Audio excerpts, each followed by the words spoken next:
Should I hire an interventionist? How do I know if I should hire an interventionist? Well, I think it's kind of like when an alcoholic says, I'm trying to figure out if I'm an alcoholic. How do I know if I'm an alcoholic? You're probably an alcoholic. If you're thinking about hiring an interventionist, you probably should hire an interventionist. At the very least, have a conversation with an interventionist. And I can tell you that pretty much every single interventionist out there is going to be willing to have a conversation with you for free. So that's step one.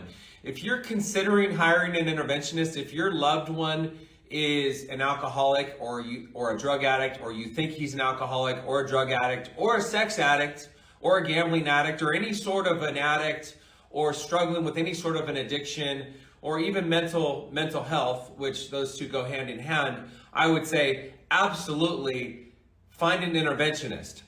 And I have a really good friend of mine. His wife reached out to me about a month ago, and she said, hey, I think my husband, and again, he's a really good friend of mine. And this is actually really interesting because we were friends in college, and I was just a raging alcoholic, drug addict, and that's who I attracted. You attract what you are, right?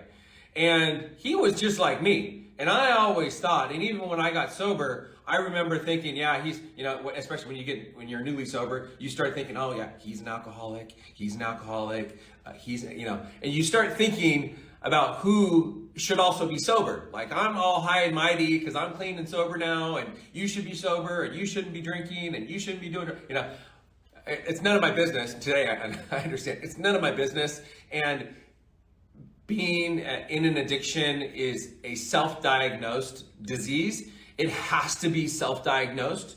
But regardless, my friend, I remember I saw him a few years ago, and he lives in Northern California. I live in Arizona. So we haven't lost touch, but we chat every few months or whatever, but we don't see each other very often. But I remember a few years ago, and I was going, man, he's married, has a child, and he's really responsible. He owns a business, he's making money, he owns this home, he's doing this, he's got that project, and he's got his shit together. And I'm thinking, man, this guy, I never would have thought that he'd have his life together like he has his life together. Because I thought for sure he was an alcoholic and a drug addict, for sure.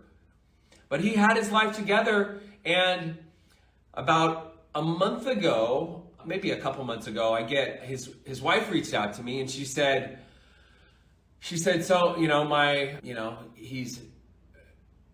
gonna call him John. Okay, John. His name's not John, but I'm gonna call him John. John's been drinking. He's been drinking a lot, and he's turning into his dad. And he comes home at 5 o'clock in the morning. He doesn't even call me. He doesn't tell me what he's doing. And she said, well, I don't know what to do. And it's like, okay, well, I'm glad she reached out to me. I mean, one of the things I'm so grateful for today is I used to be the guy that your wife, your parents, your dad, your sibling, nobody wanted you to hang out with me. And that's how it used to be. Don't hang out with Tim, because Tim's bad news. But today, it's not like that. Today, I'm the one that people call when they have questions, or when a loved one is struggling, or when they're struggling. So I get the call, and she says, John's out all night, he's obnoxious, he doesn't listen to me, he's disrespectful, blah, blah, blah. And I'm like, okay, well, you got to set some boundaries. And if that's what you're willing to do, and it's going to be hard. And so that's what she did. She set some boundaries, and he said, okay, I'm good. I'll get sober. And he got sober for 9 days. Okay. 9 days for somebody, I'm not going to rehab. I'm not going to AA. I don't need any of that. I can do it on my own. Which, hey, for someone that's trying to get clean and sober, they think they can do it on their own, and he really thought he could do it on his own. But there's just no way. There's no way for someone to get sober on their own. It's not possible. He's got the way he's programmed to live his life. Remember, 95% of your thinking is subconscious. You're programmed to live life a certain way. Your environment, the people you hang out with, the people that are attracted to you, the people that you're attracted to, the things that you do on a day-to-day basis. If you're active in your alcoholism or drug addiction, if your loved one is active in his alcoholism or her alcoholism and drug addiction, like that's their world. Everything revolves around drinking and doing drugs. Every single activity, whether it's golf, softball, kickball, watching a movie, watching a sports game, going to a football game, going to a baseball game, like any of those things. Playing pool with your buddies, playing cards with your, like every single one of those things, the main activity is drinking and or doing drugs. That's the main activity, and that's what you're used to. That's how you live your life. So this is how John was living his life. And so for him to say, I'm going to get clean and sober, I'm good. I don't need AA. I don't need a new community. I don't need new friends. I don't need new hobbies. I don't need new interests. I'm going to do all the same stuff that I used to do, but I'm not going to drink, right? I'm going to go golf with the same friends. They're going to get blasted, but I'm going to stay sober, even though I'm usually the most wasted one. I'm going to play softball with the same friends. They're all going to drink, but I'm not going to drink. I'm going to do all the same things. It's not possible. Think about it. It doesn't make sense. So John says he's going to get clean and sober. He makes it 9 days. 9 days is a good period of time for somebody just to white knuckle it. And then after that, he goes and plays golf with his buddies. And of course, you know what happens. He ends up having one drink, just one, right? But what do they say? One is too many, or I don't remember how it goes. I'm on the spot right now. So 0 is not enough, 1 is too, I don't know, something like that. So regardless, one drink turns into 12 drinks or however many drinks, and he's sober for 9 days. So, and then I don't know if he got into any drugs or anything, but then he's passed out drunk. It's hot. He's golfing. He's in the sun all day. He probably didn't drink enough water. And he's wasted. He's with his buddies, and he's passed out. His buddies are like, let's just let him sleep it off. So he's sleeping it off, but then he's cold and clammy. And they're like, this is not good. He's cold and clammy. He's breathing, but he's cold and clammy. So they end up calling 911, but this is after a couple of hours, okay? Take him to the hospital, and they give him IV, they do a bunch of stuff to him, hook him up to, I mean, they basically were trying to revive him. And apparently I don't exactly know, I think he apparently had a heart attack. They didn't call 911 for several hours. He was pretty much dead. Like he was at the point where they said he's just a body. He's just a body. And they asked his wife, do you want us to pull the cord? And she's like, no. I'm not making that decision. You've got to wait until his mom and his sister get here. I'm not making that decision for you guys to pull the plug. So this goes from him getting sober, having a couple of drinks, and trying to get sober on his own, remember? Golfing with his buddies, having one drink, turns into 12 drinks, or however many, and I don't know if there were any drugs involved, and has a heart attack, and they don't call 911, and they're not able to revive him, or they revive him, but then he's pretty much dead. And they said, no, he's gone. And she said, well, why? His wife said, well, why are his hands moving? They said, those are just the neurons. He's not, like, he's gone. And then they were trying to stick a catheter. They were trying to stick a catheter up his ass. And they couldn't get it in. They couldn't get it in. And that basically he was fighting. Like, he was there. He was there, and he was fighting. He was squeezing his butt cheeks or whatever. So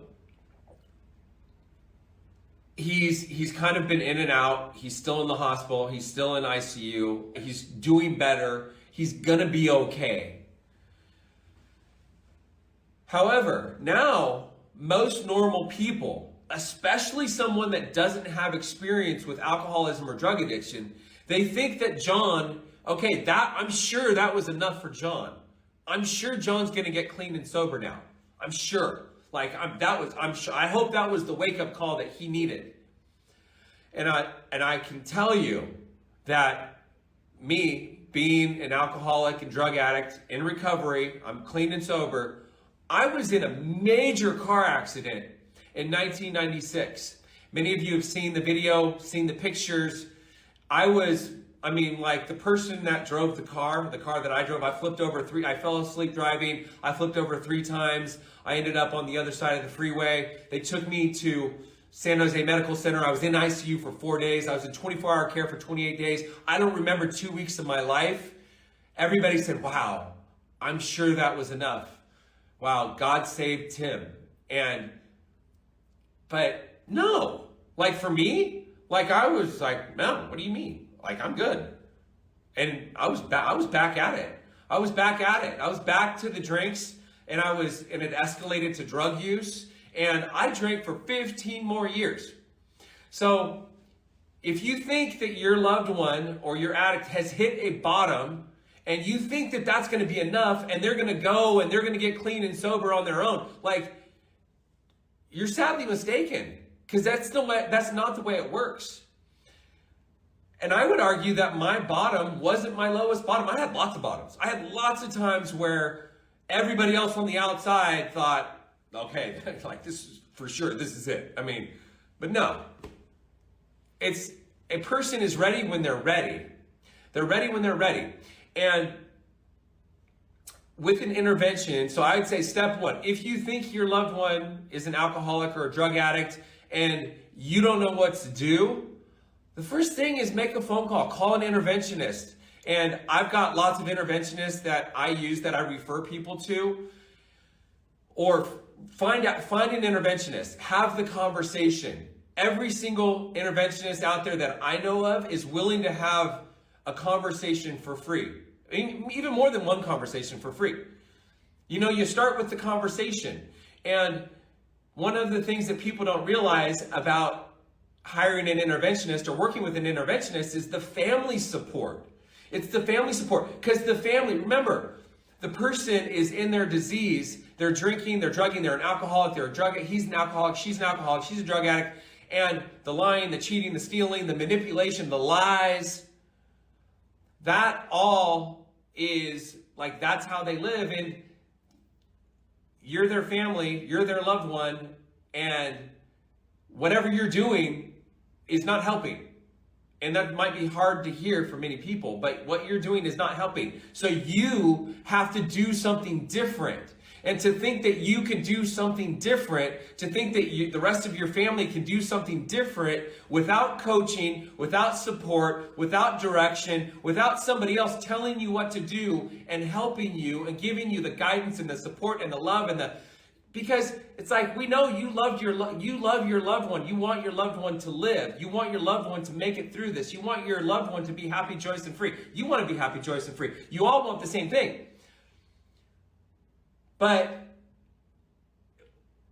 to expect that you can do the same thing and expect different results is insanity, right? That's the definition of insanity, doing the same thing over and over and expecting different results. If you want different results, if you want sobriety, especially if you've been at this for a while, have the conversation with the interventionist. If you have the resources available to hire an interventionist, that's the recommendation, because an interventionist is an outside person.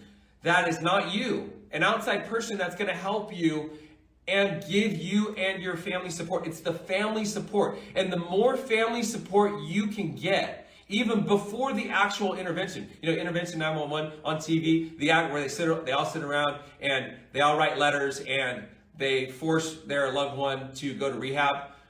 Like, that's only part of it. Like, that's one event. That's one event.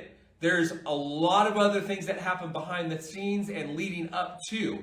And so the family actually following through with the intervention, holding boundaries is really, really hard, because us alcoholics and drug addicts, we're smart, we're manipulative, we can convince you and ourselves of anything, we can rationalize anything, we can make anything sound good. And so getting the support of an interventionist, an outside person, a team of people is going to be the best thing that you can do if you want your loved one to make it and not end up in ICU and not end up with a traumatic brain injury if you want your person to get on the path to recovery, get outside help. You can call me, you can call us, you can DM us, or you can find a treatment professional or somebody that you know that works in the industry and get a referral. And that's the first place to start, is to make the phone call. And then if you have the resources, to follow through with an intervention. And again, it might not be the sit down intervention.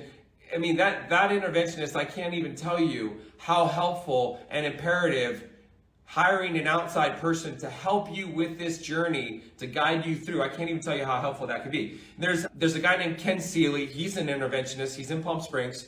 And he talks about bringing the bottom up. And you've heard of the rock bottom, right? Like for me, my rock bottom was when my now ex-wife, when she left me. That was my rock bottom. I'd say that I had lots of other bottoms. And lots of other bottoms, and some of my bottoms were even worse than that bottom, I would say. But that was the bottom that worked. And if an alcoholic and a drug addict is able to go back home, okay, let me just come home, I'll stop, I won't drink again, I'll be good. If he or she is able to go back home, like, you're basically not forcing his hand. To force his or her hand, you gotta rip everything away, like a Band-Aid. Rip everything away. Bring the bottom up. And that means take away their family, take away their car, take away their kids, remove yourself. I'm not willing to be in a relationship with you unless you go to rehab, you get help, you never drink ever, ever, ever, ever again. So those are the types of things that need to happen in order to bring the bottom up. Because otherwise, if they can keep on drinking and it's like, okay, please, no, I'll be good, I won't do it again. Like, if they can get you to be on board with them just convincing you that, hey, I'm going to be good. Like, I see it happen all the time. It happens all the time. So, my experience, my opinion, call an interventionist if you think you potentially might need one. That's all I got. If you found this video to be of value, be sure to like it, subscribe to our channel if you want to see more videos, leave a comment if you have a question, if you've got something to say. Camelback Recovery provides treatment services for people struggling with mental health, mental illness, addiction, alcoholism. So if you or someone you know is struggling, be sure to reach out to us. You can go to our website, 𝐾AMELBackRecovery.com, or our information is in the comments section below. And we provide everything from detox, inpatient, outpatient treatment, sober living, recovery coaching, sober companion services. So either we'll be able to help you or we'll be able to refer you to people or treatment centers that might be a better fit. So I will see you in the next video.